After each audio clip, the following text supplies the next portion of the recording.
Tempers flaring in baseball as the Yanks host the Astros. Chile hits the Pike. The minors are back, and deGrom is out.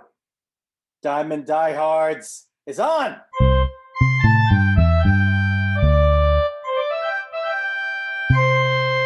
Joe Rizzo here, bringing you baseball along with the dog, Jeff Healy. May the 4th be with you. It's Star Wars Day, and we're sneaking in a little show on a Tuesday, May 4th, with so much going on in baseball right now. It seems like we're having brawls, or not like old school brawls, but benches seem to be clearing every time the Mets are playing somewhere. The Yankees are about to embark on hosting the Astros for the first time, since the Astro Gate or Asterisk Gate came out. It's the first time they visited Yankee Stadium. So we're going to see what's happening over there.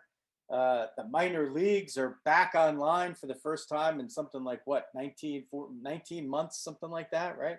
And turmoil behind the scenes with the Mets as Chili Davis and the hitting staff are let go. And now, to add insult to injury, to add injury to insult, Jacob deGrom is hurt. We don't even know the extent of it, so he just gets scratched as we're about to come on. So much to cover on the Diamond. Of course, to keep up with it, find us at Diamond Diehards on iTunes, Spotify, Twitter, LinkedIn, TikTok, YouTube, Instagram, Twitch, and of course on Facebook, where we're usually live streaming a lot, but we're just doing this one offline so we could jump in here and get it out to you a little bit quicker. And those are the places to follow. Either follow it, subscribe, join the group, whatever it is, interact. We want to hear from you, and we'd love to have you involved with Diamond Diehards. A company that has been involved with us for a while now is FMS Graphics. They're a family-run, family-owned business. For over 50 years, they've served your printing and promotional needs. FMSgraphics.com. FMSgraphics.com. Visit them for all your printing and promotional needs. And Dog and I are very excited to welcome Sports Maps to the Diamond Diehards family. Sports Maps are a great way to show your support for your team with a cool piece of art for your home or office. Check them out at sportsmaps.com. That's sportsmaps, M-A-P-Z, a Z at the end instead of an S, sportsmaps.com. And Dog, you better get on that, because Mother's Day is going to be here very soon. And it's not just baseball. They have it for a lot of stuff, and it's a different look than you might be expecting. So check out sportsmaps.com, our new buddies over there, and keep your ears perked up. If you like them, respond to us. If you start interacting, you might get something pretty cool down the line. And as we are on the Star Wars Day theme, may the 4th be with you, Dog. And Dog comes in to present to us our veteran of the day. Dog, take it away. All right, Riz. Fun one here. May the 4th, as you said, it's a big day in a galaxy far, far away. Our veteran of the day started out as a poor kid, typical sort of background, no father, sandy country, was recruited into service at an early age. Had numerous tactical successes on a battlefield, but still got passed over for promotion due to an extramarital affair and some political favoritism. Took a look at things, decided to make a little change in the career, switched over to Black Ops. He was wildly successful, promoted to Lord, and eventually overthrew the Emperor, literally. So our veteran of the day is Anakin Skywalker, or as we would use his nom de guerre, Darth Vader. So our veteran of the day. May the 4th be with you. Baseball way. Dog with a curveball too. Dog with a stunner on veteran of the day. As we always say, it doesn't always have to be, a U.S. based veteran. We've done some from foreign lands, and in this case, we went like way foreign. So that's a good one for May the 4th. Be with you. So, Dog, I have on my Judd's Yankees visitor shirt, the gray, and So we're going to start there, and then we'll of course we're going to jump into the deGrom stuff, which is like happening literally as we speak. I was wondering if I threw that into the opening, if that was the first that you've heard about it. By the Oh, way, of course, it was the first that I heard about it. Yeah, I suppose you're doing the day job.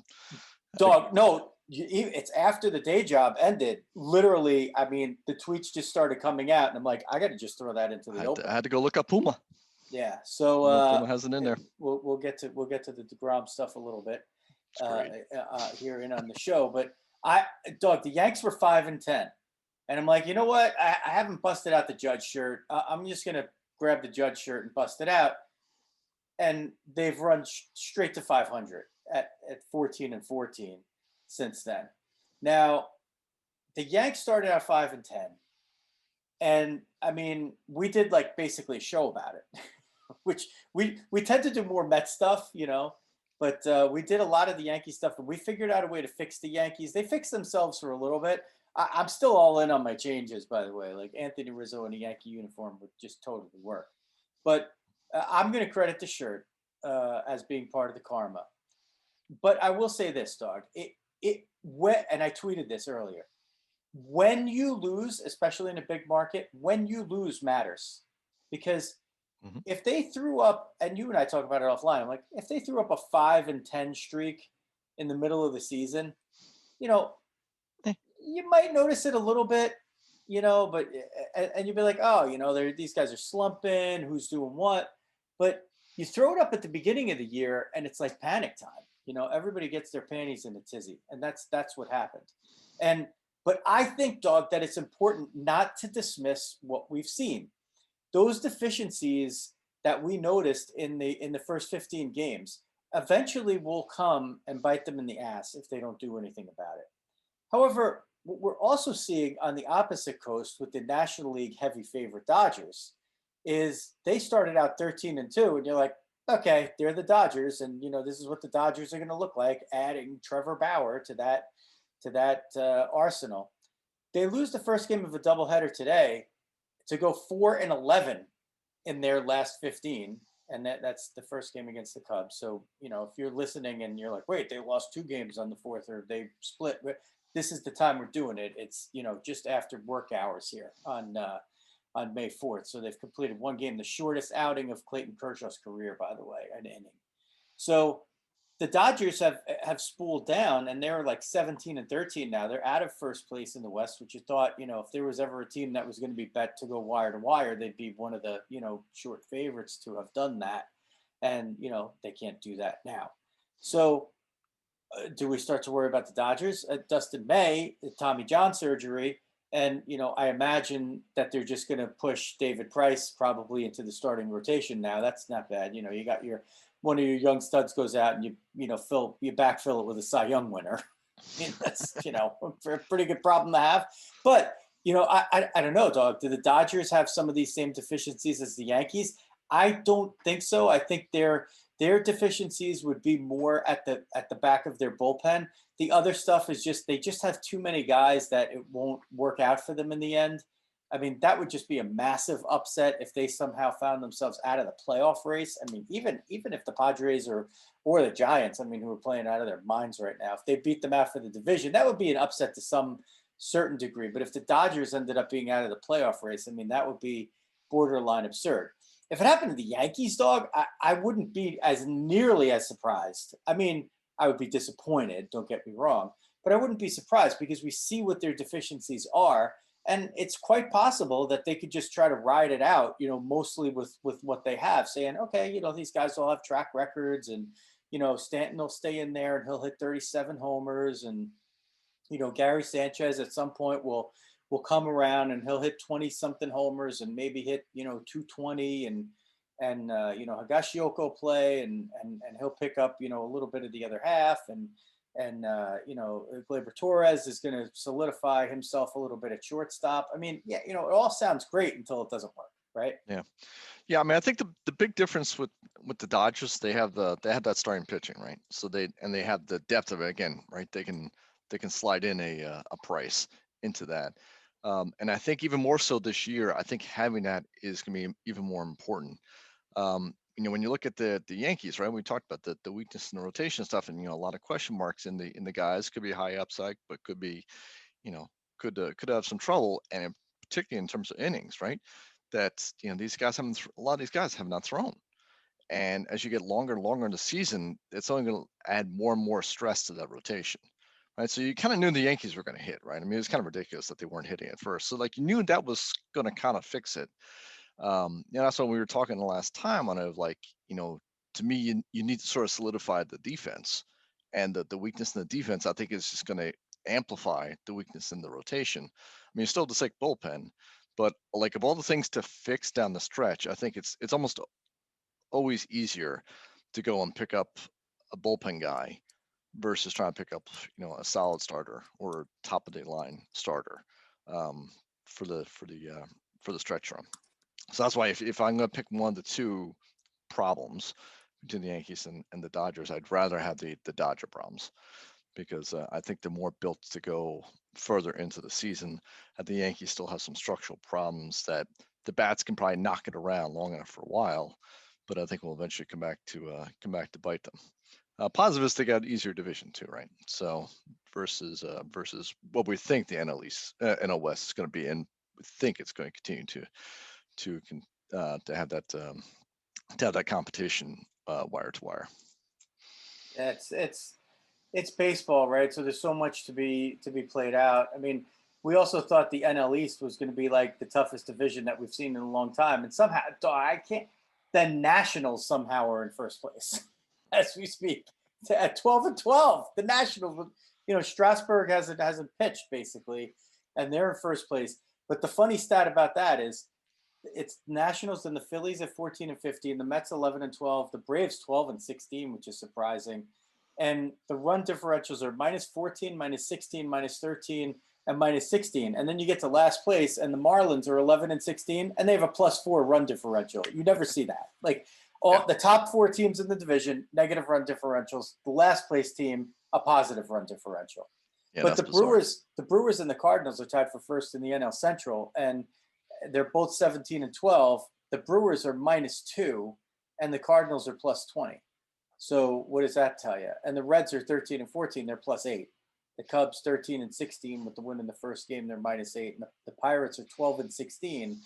Which is probably better than you would have expected. I mean, it's still over the season, it translates to 429 ball, which is probably still better than where you would expect them. But they're -28, which is a National League low.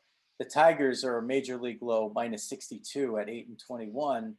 A little bit even worse probably than you expected from them. But the Yankees used them to get fat this past weekend. They feasted on the Tigers and possibly turned themselves around. So they go from the Astros' old manager, AJ Hinch, to the new Astros of Dusty Baker. But now the Astros are in Yankee Stadium here for the first time. If fans are actually going to be in there, not a lot, but still be there, and I'm sure they'll be fired up to throw let daggers. Them know what they think about it. Yeah, they'll throw daggers. But we're talking about run differential, dog. The Astros are +32, which is second in the majors to the Dodgers, right? I mean, and they're in second place in the NL West at 15-13. The A's are 18-12. They're -5. So I mean, go figure, right? It's a little too early for the run differentials to kind of mean a lot, but it is interesting to keep an eye on them, because they are very, very, very telling about which teams will sneak above 500 or possibly fall below 500 as you get later into the season.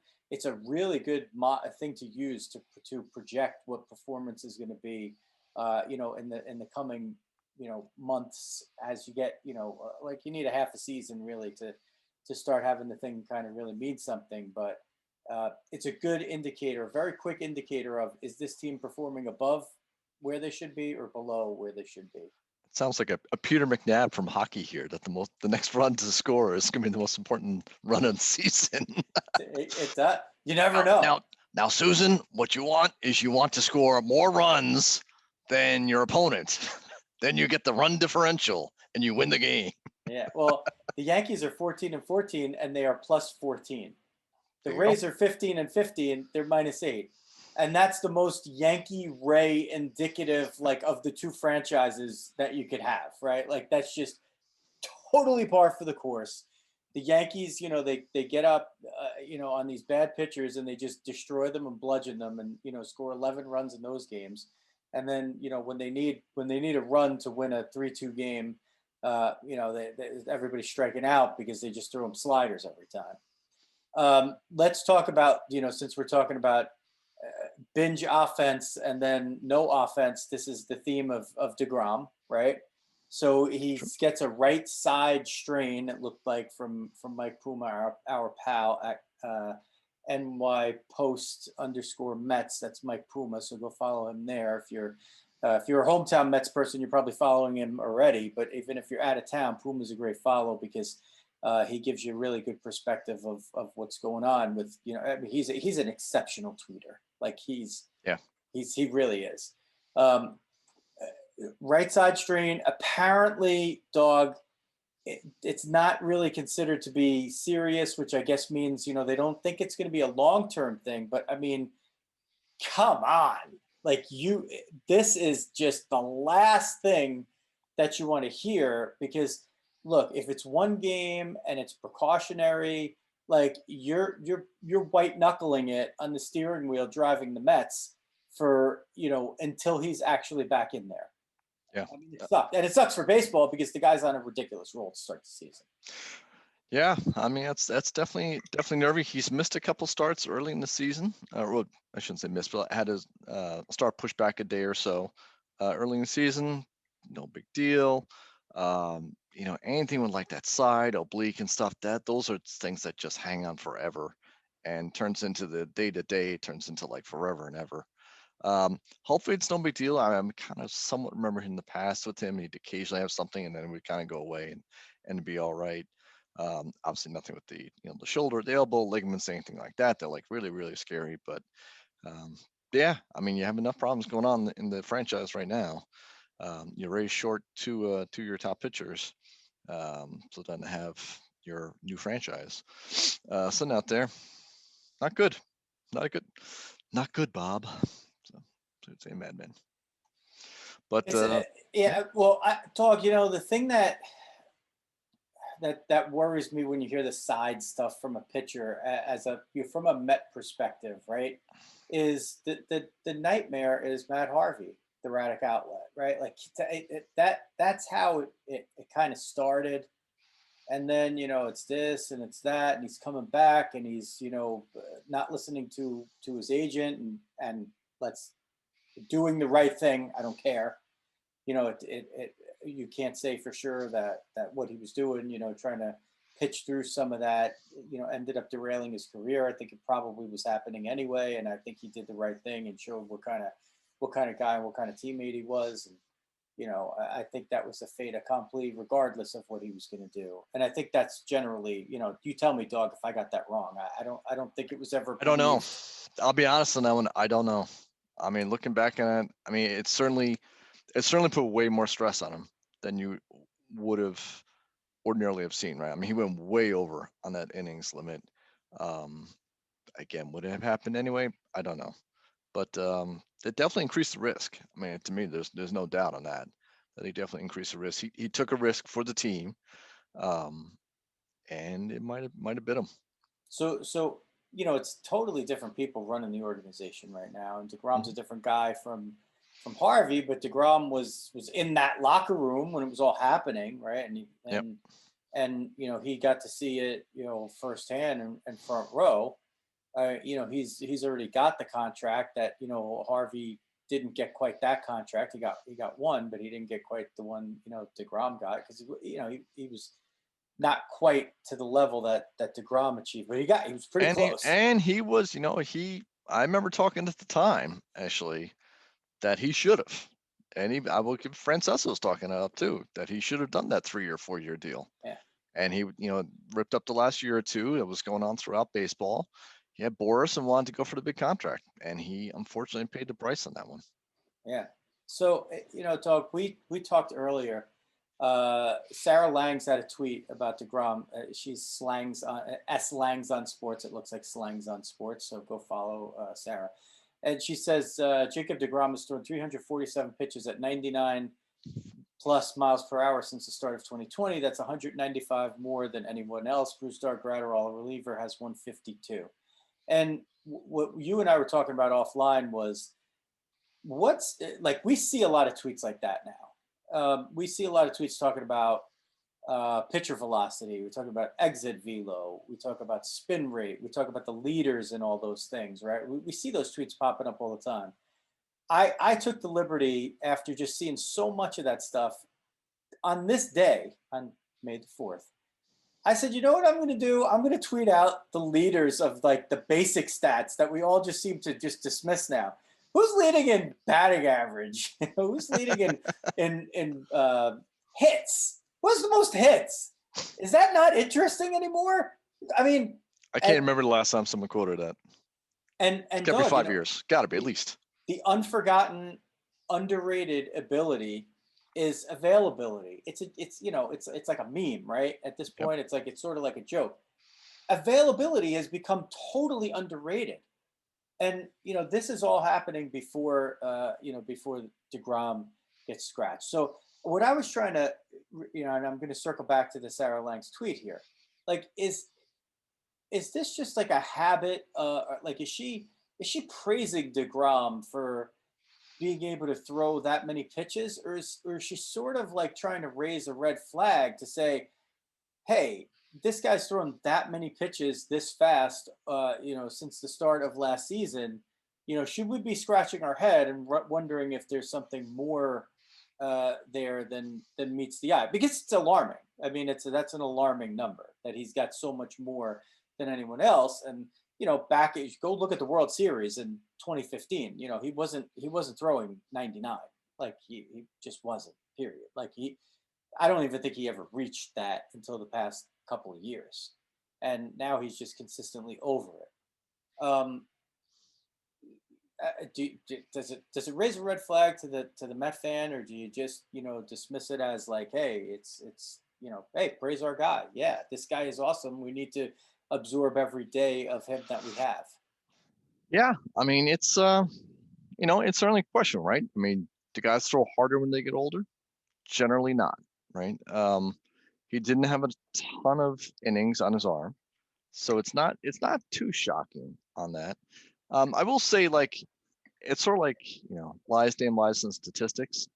Like I haven't kind of looked at it, but if you like sort of taking the arbitrary 100 mile an hour figure and like saying, all right, he's got 300 versus the next guy has 120, whatever. I mean, to me, it's sort of the bigger one is kind of like, what's his median fastball and his median other pitches and stuff. I'm gonna guess it's 99.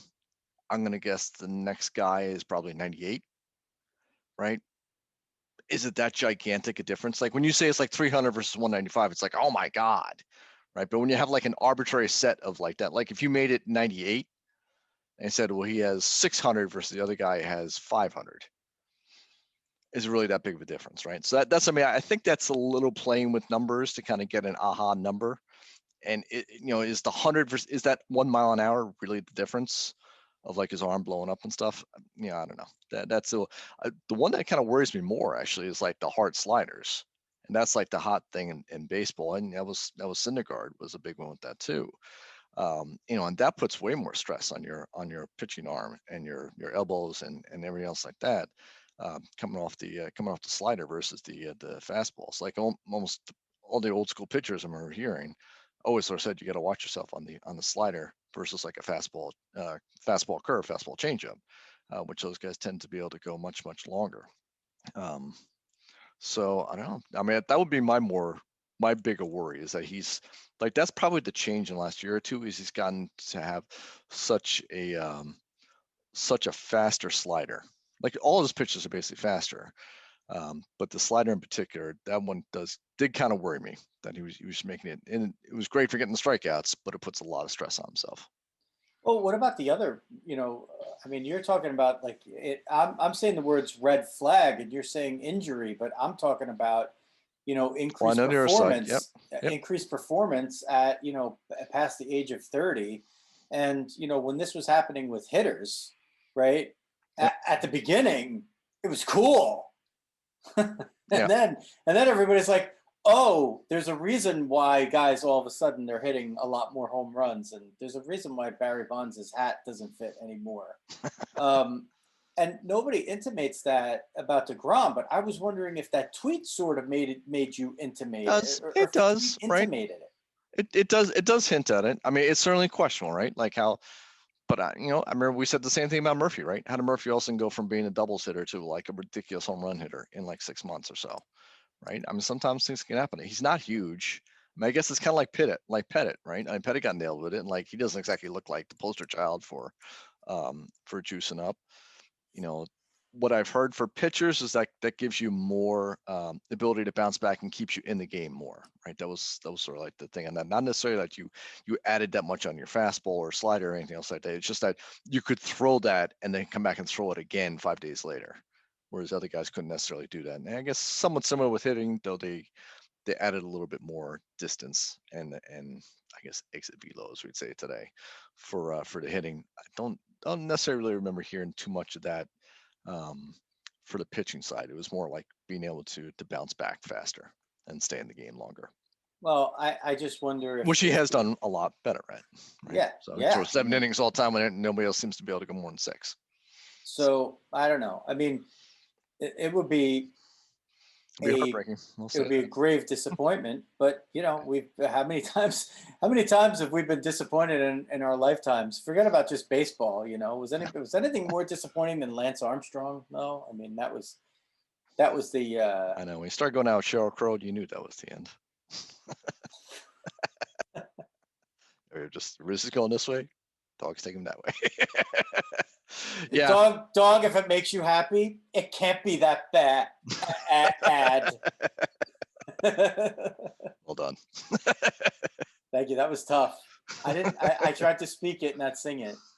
So that was a favor to everybody else. So the Met stuff that we thought we were going to talk about was the dismissal, the late night cryptic dismissal of Chili Davis. The hitting. Yeah, they finally started hitting. Get rid of him. Yeah, I mean, and everybody's saying, well, it's the Pete Alonso thing, talking about their Donnie Stevenson. Donnie Stevenson, the hitting planner or whatever. I don't know. Get it right for me, Dog.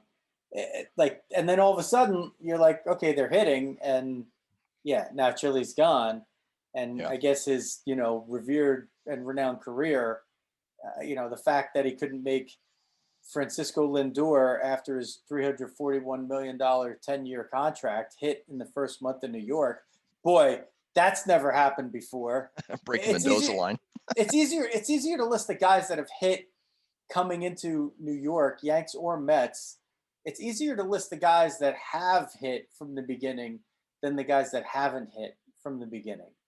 There's so few. I'm trying to think of anybody who actually even did it. Like, you just name a guy that was a big guy. And it's like, they all didn't hit. Piazza didn't hit. Jason Bay didn't hit in the first. Actually, Jason Bay probably. It's been a good average, actually. Jason Bay couldn't hit any homers. He probably hit in the first. Honestly, that was the field, though. Yeah. That field destroyed the entire Mets. He moved to City Field. He probably hit in the first month and then just never hit again, isn't that? But Mark Teixeira, Jason Giambi, right? Like he was a bad one. I mean, all these guys that come into Yankee Stadium and Shea or City Field. Look at that. Yeah, he was. But again, he kind of rolled over after that. But yeah, you're talking about like the first month, Dog, and it's Francisco Lindor. But yeah, I mean, it's the whole team. The whole team wasn't hitting. I mean, that's what Lindor's taking a lot of shots on it, and he's the leader of the team. I would expect him to be the leader of the team. That's kind of what he was paid to do, and it hasn't happened so far. And the problem is it stands out, right? I mean, Paul O'Neill did that every year for the Yankees, right? I mean, every year it's like, Jesus, Paul O'Neill ever get anything, and then he goes scorching. His numbers at the end are fine. the problem is nobody else was hitting for the Mets either. I mean, there's one or two guys who were hitting in spurts, and everyone else basically wasn't hitting anything. I mean, that's kind of what got Chile. I mean, the thing for Chile is that in 19 they were disappointing. He was off for 20 for COVID. They actually did well. He came back in 21 and they were terrible again. So a lot of it's just runners in scoring position, and like I said, I think all the stuff that Chili Davis was sort of spouting, like, more situational hitting, more old school stuff that we've been talking about and things like that, hitting behind hitting against the shift, etc. I mean, I think that's all going to be winning things in the long run. And I think, I saw a couple, examples of that, like Alonso starting to do that. Lindor actually did that a couple times, a couple weeks ago at this point.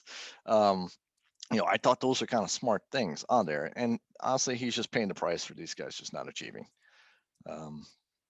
So that's unfortunate. But you'd think that a guy who's a switch hitter who played in New York and was a winner would be a pretty good guy to sort of mentor your switch hitter who's coming to New York to try to win. I don't know. I think that was the thought coming into it. They want, I guess, they have some guy in from Seattle who kind of speaks the same language as Zach Scott and Sandy, and more analytics focus, etc. I don't know. We'll see. I mean, the bottom line, they just got to hit. They got to find a way to get it done. They have professional hitters out there. They just need to get out of their own way and get going. Is it necessarily the hitting coach? No, right? It's not Chili's fault. They're not hitting, right? It's going to be someone's got to pay the price. So. Well, it's not his fault, but I mean, you make it look like it's his fault. I don't know. He's. I mean, that's just correlate. That's like correlation versus causation, in my opinion, right? But I mean, it's not a good look. Right? It's like, well, when you are here, we hit, and when you are here, we don't hit. Now, again, it's 1 month, right? This team should get itself in gear. They're a different team than they were 2 years ago, right? Dom Smith was a much more of a force last year. He's doing nothing right now. They've added Lindor, versus Ahmad Rosario. I mean, they should be a much better hitting team. They just haven't gotten it done yet. And like I say, unfortunately, it just makes everyone look bad on it, and it just increases the stress on everybody.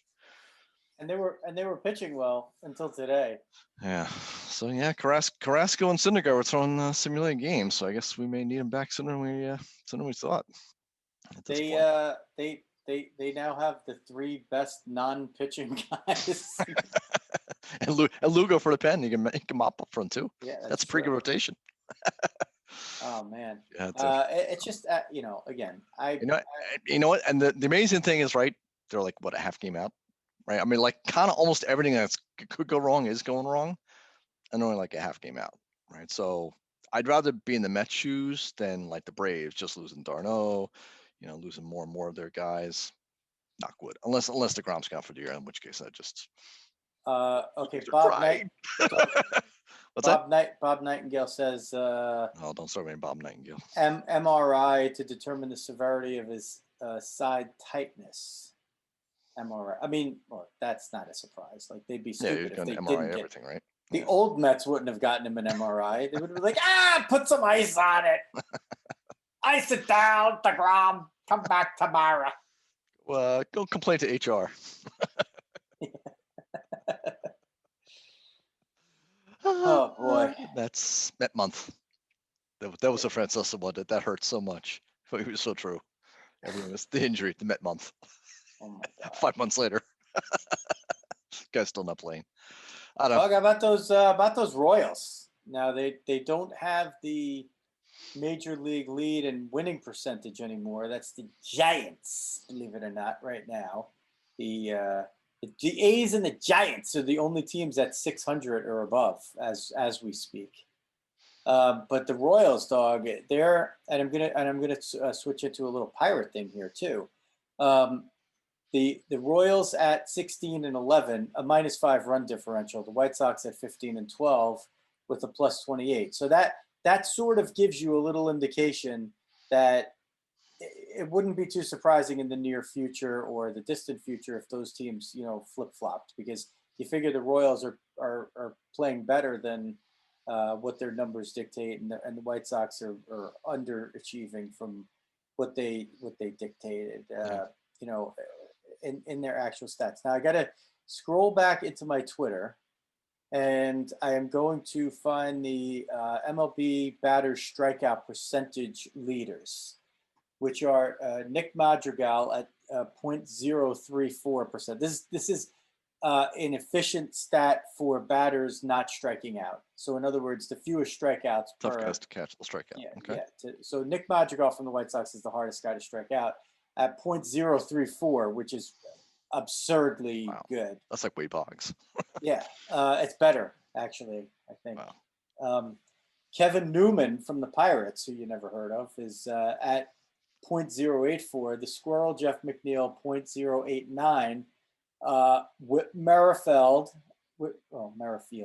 from the Royals, as we just talked about, 0.091. Tommy Edman from the Cardinals, 0.092. Jose Ramirez from the Indians at 0.096.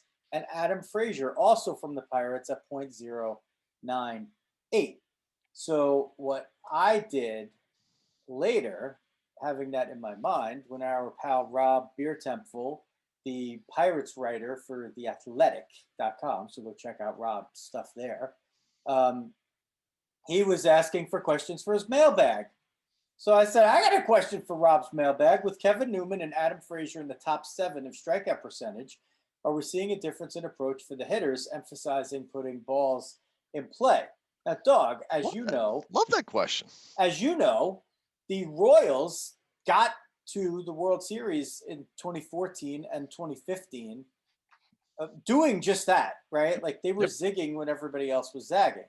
Now, they're probably kind of doing the same thing again because their big guns really haven't started firing yet. And like Soler, he's like you take, if you would have said before the season after 27 games, the Royals are going to be 16-11, you'd say, okay, I'll bet, give me even money that Jorge Soler would be the front runner for MVP, and he hasn't done anything yet. So take that. But like a guy like Merrifield is not striking out, and that's kind of indicative of how some of those guys play. Now, I wonder if we're going to see the Pirates sort of take this like organizationally and maybe use that as a way to come out of the doldrums. Yeah, when we talked about that when Rob was on, right? I mean, you have to sort of find your as we would say in economics, your comparative advantage, right? So you're never going to be able to win for like the top home run percent guy, whatever.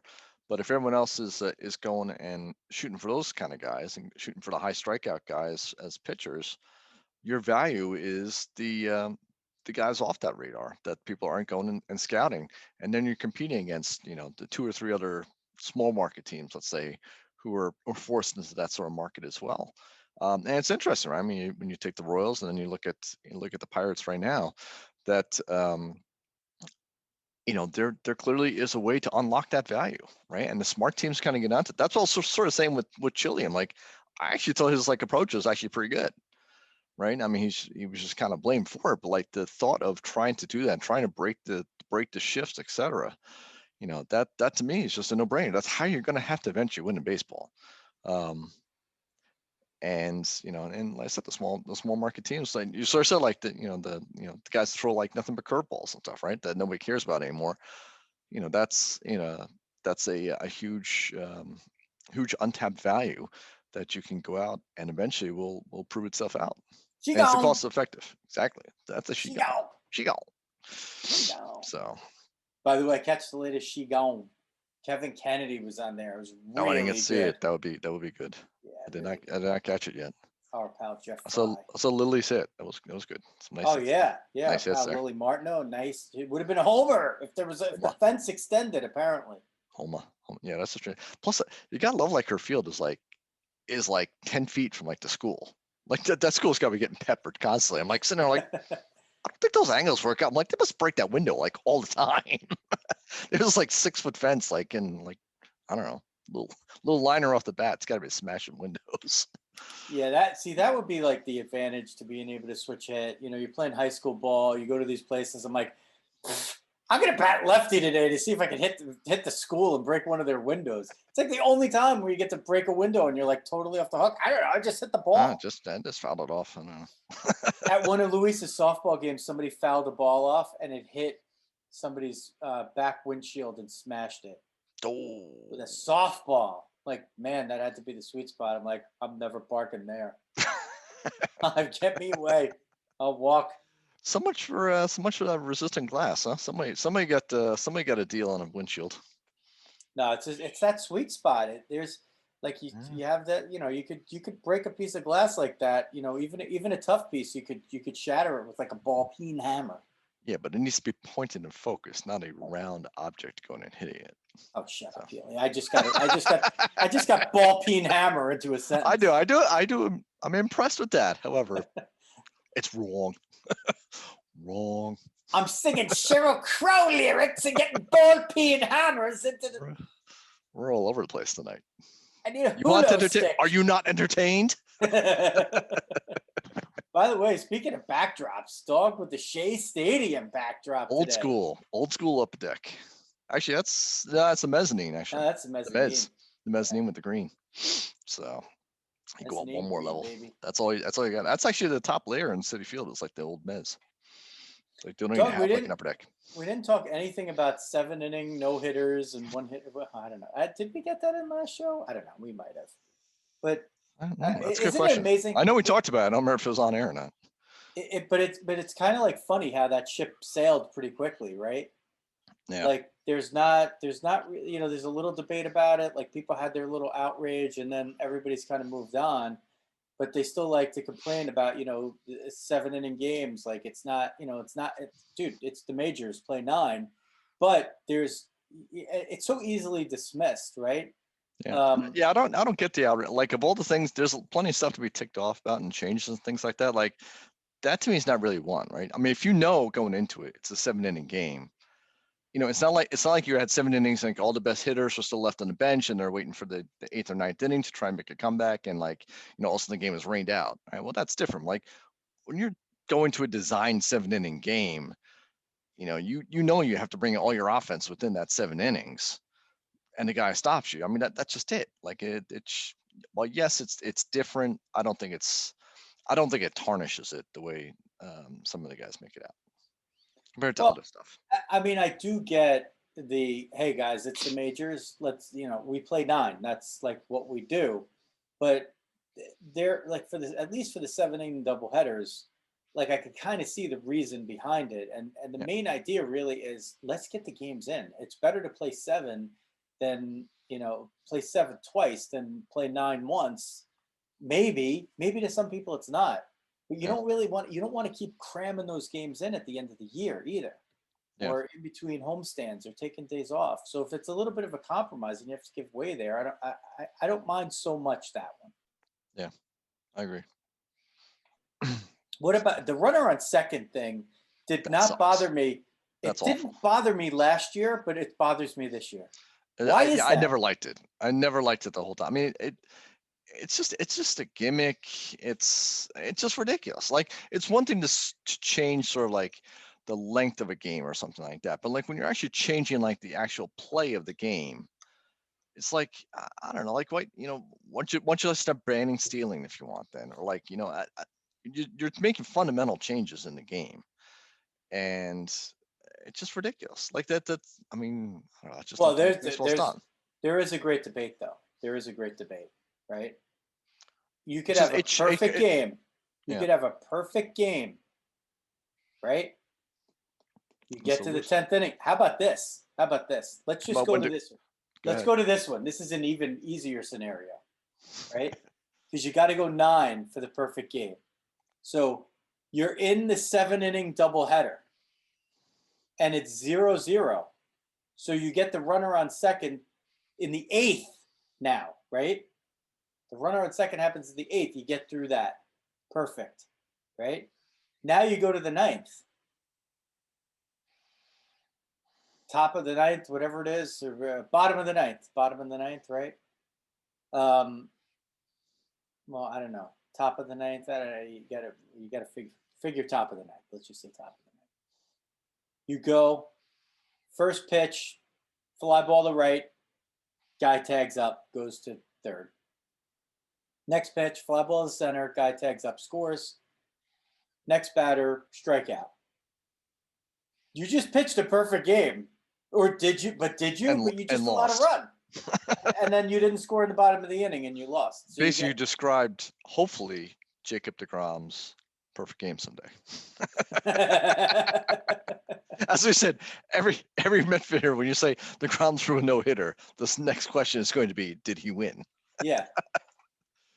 So, but that, yeah, but I what mean, is it? But does it it's count? crazy. Does that count as a perfect game, or does it count as a no hitter? What does it count as? It's 27 up, 27 down. That's a perfect game, right? But there was a runner. I know. I don't disagree. So is it your fault that you allowed the game to go to extra Can you have a innings? perfect game and lose? I guess you always could have, but no, you never could. No, you couldn't. Actually, you never could with that. You never could with the perfect game. You could lose it with no hitter.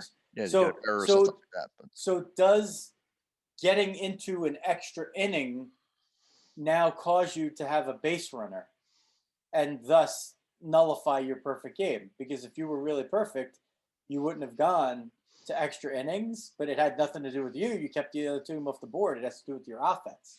So I don't know. I would say it should be. There's 27 batters up, 27 batters were out. But was it answered somewhere? That's what I want to know. What would they do? What do they do in that scenario? Do they consider it a perfect game? That's a good question. I do know this. Which is why it's ridiculous. You heard it here first. Yes. That's what we do. The first time somebody does it, their name is going to be what that game is. Like, that's true. It's going to be a Huascar Inoa game when he does it for the Braves. I think I'm going to trademark it as pulling a Riz. Yeah, that could be also pulling he a Riz. Pulled a Riz. Speaking of Riz, how about cousin Anthony striking out reigning National League MVP Freddie Freeman on the hill? That was great. That was a sick curve too. I know. It was just like, I'm like, Freeman was like, man, that was pretty sick. He changed speeds. I did. That was a heck of a pitch. He went from 74 high fastball to 61 on the. I think it was like a slurve, maybe. Yeah, that was a crazy break. It was pretty nasty, and it was in the zone. Freeman was like, "Oh shit, it's in the zone. I got to swing. Oh my god, what did you just do to me, Rizzo?" That like messed up his timing for a week. And it was like the 7th inning, I think, right? It wasn't even the end of the game. Yeah. And then him and Matt Duffy were switching between first base and pitcher, so they were double dip. Anthony Rizzo now is up to 1 full inning pitched scoreless in his career. Nice. He had pitched 2/3 of an inning a few years ago and didn't let up a run either. So cousin Anthony, he's basically better than Ohtani. He's got a better ERA than Ohtani. I mean, he doesn't hit like Ohtani. He doesn't hit as good as him, yeah. But he pitches better than that schmuck. What else, Dog? Minor leagues are back, right? So now what was kind of cool was guys were getting optioned or called up from AAA instead of the alternate site. That kind of felt good. Yeah. I mean, I definitely want to get that. And especially, you've cut back on minor leagues so much at this point that you really want to get, just to broaden the base out again, right? You got to go out and get those minor league games out there and playing and stuff, and developing the players out against real competition. So when they start to come up, that they're ready to go. So, Doug, yeah, that's a good point. So the anti-Rob Manfred people, right? Like Shigan, really anti-Manfred. Is it a little overblown, or is it legit? Like, is the commissioner really not a fan? Is he really going out of his way to ruin the game? Is he listening to the wrong people? He's got a lot of criticism, but the truth is, Dog, he's got a pretty healthy product at the moment, doesn't he? I mean, they're trying to get through profit-wise, right? So, I mean, you have to accept certain things. I mean, that's like cutting back in the minor leagues, right? I mean, you had to do that to a degree to help support some of the weaker financial teams that can get by the stretch and get to the far side of where baseball can get back to. Some of the other rule changes that we've seen, I think that's what ticks off guys more. And that's hard to, like I said, the extra guy in extra innings, to me, was stupid last year. You can somewhat understand it to a degree last year. It makes no sense this year. I mean, we, like I said, we were arguing for like the 7-inning doubleheaders, and he was against that, right? And then he finally threw in the towel on that one. Like that one makes a lot more sense and is more justifiable than like the extra guy on second in the 10th. I mean, that's just ridiculous. I mean, I don't know. What if they did it in the we don't do that in 12th? like we don't do that in like Little League. Right? What if they did it? What if they did it in the 12th? Don't do anything. I mean, honestly, there's not that many games that go that late, especially all the pure offense, all the everything else. At that point, you tell me you can't scratch out a run. Come on, you know what? How about teach a guy to bunt? Get a guy over. Do something where you play a little small ball like you win in the playoffs with. Wait, hold on. I got to trip you up. No, here we go. You're actually making the argument for the guy on second base because now you have a runner there. not like fake getting there though. You know what? Walk, steal the base, bunt the guy over, score the sack fly. That's small ball. That's real stuff. Not the guy starting at second. That's absurd. Why don't you start him at third? But it's already gonna. Why don't we start the count at 2-1? Thank you, Jerry Milani. 2-1 every time. 2-1. Well, yeah, but if you want more small ball, you have a better chance of it with the guy already on second to start the inning. Now you have a decision to make. No, not in the fake way though. Like that's just you're just literally playing a different game at this point, and that's just ridiculous. So basically, Dog's stance is don't fake it, and that's why he has 6 kids. Which leads us to our final segment of Die Hard Dads. So it's Mother's Day is coming up, Dog, and we just when is it? When's Mother's Day? It's the second Sunday in May. Oh, I got another week. As the Kentucky Derby is the first Saturday of May, the Mother's Day holiday in the U.S. Wait a minute, is it this Sunday? Is that the second Sunday? There's already been one, right? Because if the Kentucky Derby happened, it's 8 days after the Kentucky Derby every year. That's another way you could figure it out. I would never remember that, but well, I think I'm screwed. Race is on. You know, when you're watching the race, you're like, oh, I have like 8 days to get my wife something really good. That's a good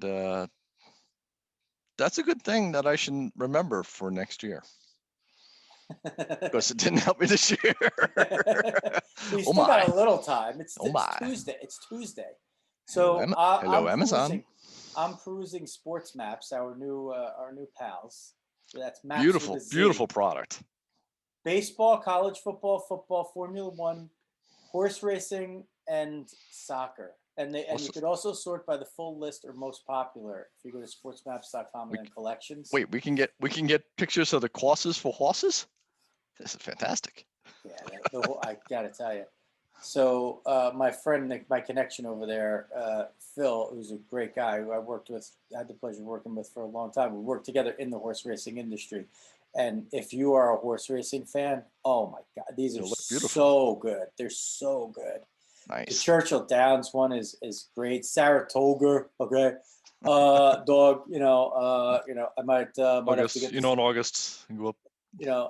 We spend 40 days Saratoga, and might have to get the Saratoga map for Roe and put it in a house in Florida. Okay. The Santa Anita one. My favorite one I think is actually the Keeneland one, but they're all just so good. And I wonder if they're gonna have to redo the Belmont Park one. I think because they're gonna have to have the new footprint in there. So you could get the classic Belmont Park, and then maybe when the new one comes in. And of course, Del Mar is it's the color of the sea, where the surf meets the turf at Del Mar. So I know I'm tangenting off my horse racing stuff. The baseball ones are phenomenal. They even have a Diamondbacks one, Dog. You can get that for Boomer. Bring that in hand when you go stay at the Hilbert Hacienda. And they just do really good stuff. They incorporate the team colors in there. And it's not a picture of the ballpark. Just go to sportsmaps.com and check it out. Yeah, it's art. Does that count as our Die Hard Dads? Or so kind of should be. If you have a dad, this would be like a really good Father's Day gift. That is true. That would be really. If one of those showed up at Riz's thing and mount it right above, just out of the screen, I think that would work for me. There you go. But what about for Mother's Day, Dog? You gonna peruse? I know Kat doesn't listen to the show, so you're gonna try to surprise her with one of these. That would be kind of cool. I could totally see trying to pull it off if our boys here can get it here in time and save my bacon. That would be fantastic. On there, probably a little. Yeah, which one? What choice? What sport? First of all, probably baseball. I mean, I'm gonna guess Mets. It's probably like her top sort of one. So probably Shea or Citi Field. Let's see. Kind of look at the two and see which one. I'm gonna guess the Citi Field one is gonna look cooler, right? So you get a little bit more going on in there and stuff. Maybe like a college. I don't know if they do like college stadiums and stuff. So get a little Gettysburg on there. But yeah, well, they do college football, but it's probably not Gettysburg though. They don't have a lot yet. They have Washington, UCLA, and Michigan so far. Okay. They'll.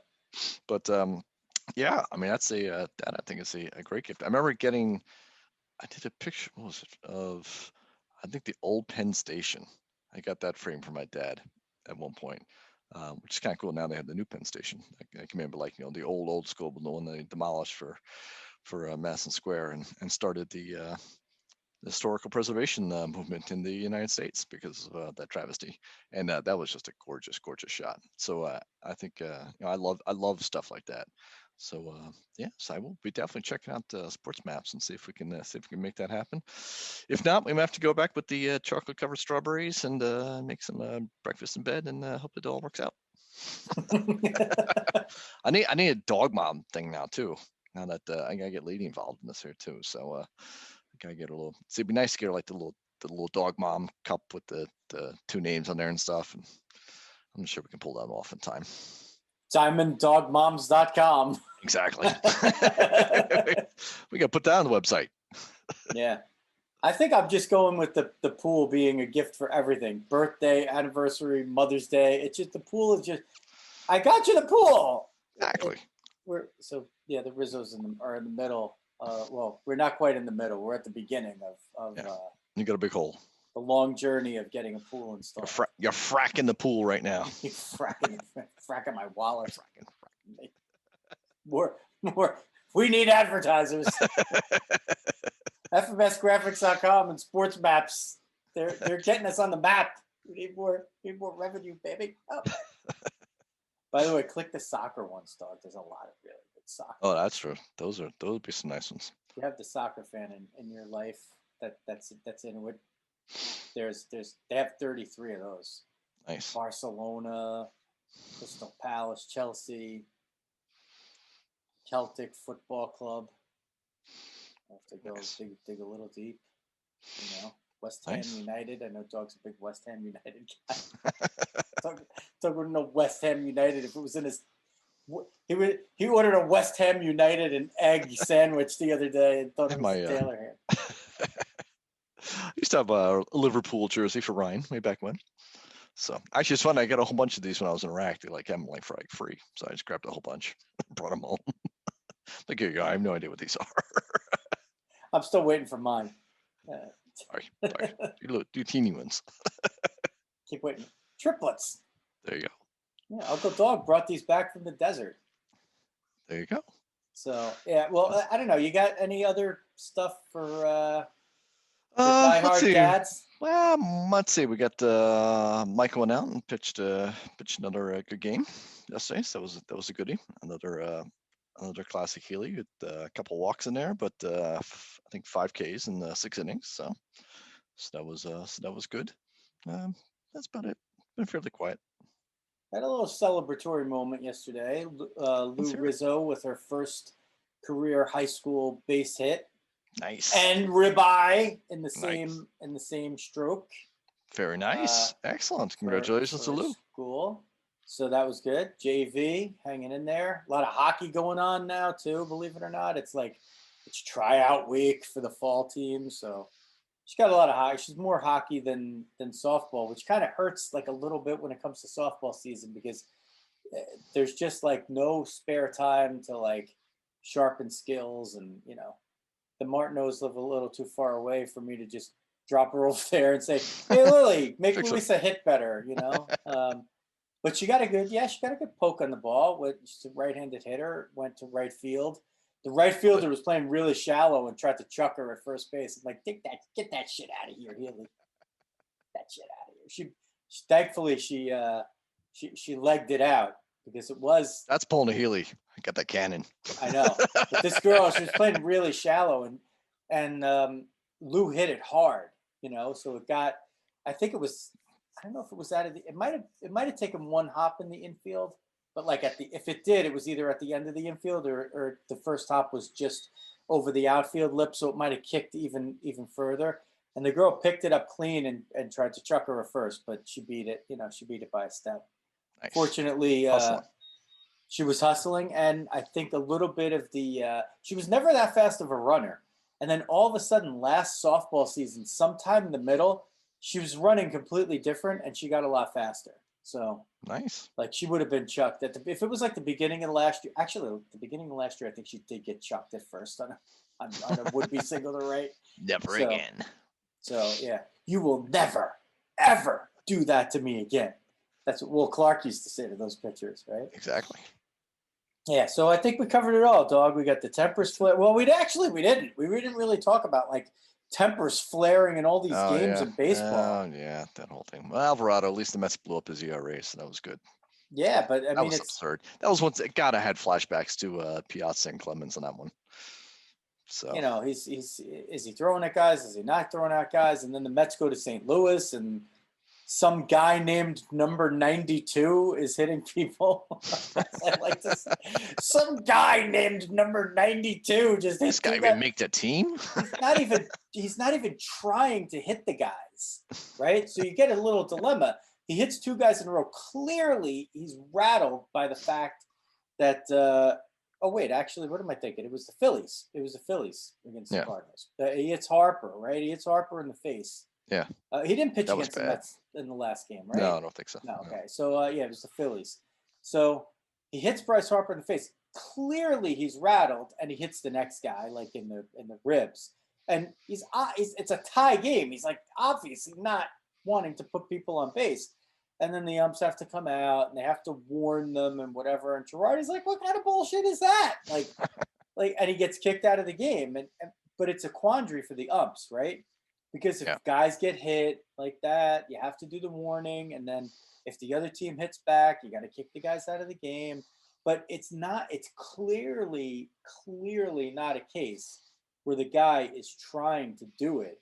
Yeah. If he's doing it, it's so not benefiting. I mean, you got to get hit in the face. Well, once again, right? It's the players police themselves, right?